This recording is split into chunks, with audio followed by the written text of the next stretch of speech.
Om Namasivaya. Once again coming back with Amarnath astro YouTube channel.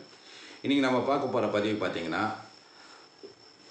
ஒரு subscriber வந்து ஒரு கேள்வி கேட்டிருக்காரு. அவரோட சனி திசையில் அவரோட வேலை தொழில் எப்படி இருக்கும் அப்படின்னு கேட்டிருக்காரு. அதை தான் நம்ம பார்க்க போகிறோம். அவரோட டேட் ஆஃப் பர்த், டைமு, பிளேஸ்லாம் கொடுத்துருக்காரு. அவரோட சப்ஸ்கிரைபரோட பேர் பார்த்தீங்கன்னா மிஸ்டர் கிருஷ்ணன்.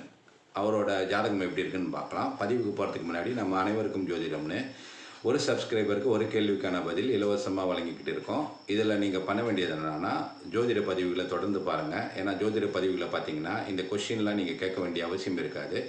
நீங்களே உங்கள் ஜாதகத்தை மட்டும் இல்லை, மற்றவங்க ஜாதகத்தையும் பார்த்து பலன் கூடும் அளவிற்கு உங்களுடைய ஜோதிட அறிவு மட்டும் இல்லை, ஜோதிட அறிவை கொண்டு அப்ளிகேஷன் பண்ணி அப்ளை பண்ணி எந்த மாதிரி பலன்கள் வரும்னு சொல்கிற அளவுக்கு நீங்கள் பெரிய அளவில் வருவீங்கன்றது அமர்நாத் ஆஸ்ட்ரோவின் நோக்கம் மட்டும் இல்லை, அமர்நாத் ஆஸ்ட்ரோவின் குறிக்கோளாகும். சரிங்களா? இப்போ இந்த நேர் கேட்ட கேள்விக்கான பதிலை உடனே போயிடலாம்.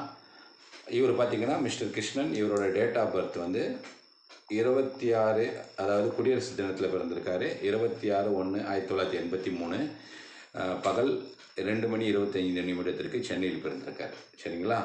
இவரோட ஜாதக கட்டம் எப்படி இருக்குன்னு பார்த்துடலாம். ஜாதக கட்டம் பார்த்திங்கன்னா இவர் ரிஷப லக்னம். ரிஷப லக்னத்துக்கு 2ல் சந்திரன். 2ல் சந்திரன் இருந்ததுன்னா ஒரு மிதுன ராசி இல்லைங்களா? சந்திரனோடு சேர்ந்து 2 டிகிரி இணைவில் ராகுவும் இருக்குது. இது சந்திர கிரகணம். சந்திர கிரகணமாக இருந்தாலும் சந்திரன் கெட்டலை. ஏன்னு கேட்டிங்கன்னா, ஒரு பௌர்ணமிக்கு 2 நாள் முன்னாடி இவர் பிறந்த டோட்டு. சந்திரன் பெரிய அளவில் பாதிக்கப்படலை. ராகு கூட சேர்ந்தால் பாதிக்கப்படுறது தான், பட் இருந்தாலும் பெரிய அளவில் பாதிக்கப்படலை. ஏன்னா பௌர்ணமி வரத்துக்கு 2 நாள் முன்னாடி பிறந்த ஜாதகம். பௌர்ணமி வரத்துக்கு 2 நாள் முன்னாடி பிறந்த ஜாதகம்னா, இவருக்கு சூரியன் பார்த்திங்கன்னா மகரத்தில் இருக்குது. மகரத்தில் இருக்க சூரியன் 9ல் இருக்குது. சரிங்களா? 7ல் குரு லக்னத்தை பார்க்குறத விட்டு இவரோட லைஃப் ஸ்மூத்தாக தான் போயிட்டு இருக்கோம். இவர் கேட்ட கேள்விக்கு போயிடும். இவருக்கு சனி தசை எப்படி இருக்கும்? இவருக்கு சனி தசை இப்போ நடந்துகிட்டு இருக்குது. சனி தசை இவருக்கு ஆரம்பித்தது பார்த்திங்கன்னா 2017 சனி தசை ஆரம்பிச்சிருக்கு. 2036 வரைக்கும். இப்போ பார்த்திங்கன்னா சனி தசையில் சுக்கிர புக்தி போயிட்டு இருக்கு.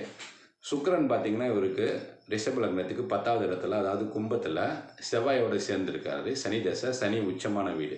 சரிங்களா? சனி 6ல் உச்சமாக இருக்கும்போது வேலையில் சின்ன சின்ன பிரச்சனையை கொடுத்தாலும் இப்போ சுக்கிர புக்தின்றதோடு கொஞ்சம் ப்ராப்ளம், கொஞ்சம் ஆசிலேஷன் இருக்கும். ஏன்னு கேட்டிங்கன்னா, சுக்கிரன் செவ்வாய் கூட, திக்பலமான செவ்வாய் கூட இணைந்து கொஞ்சம் பாதிக்கப்பட்டிருக்கார். அதனால் இப்போதைக்கு வேலையில் கொஞ்சம் ஓவர்லோடு, டென்ஷனு, கொஞ்சம் பிரேக்கு அதெல்லாம் வரும்.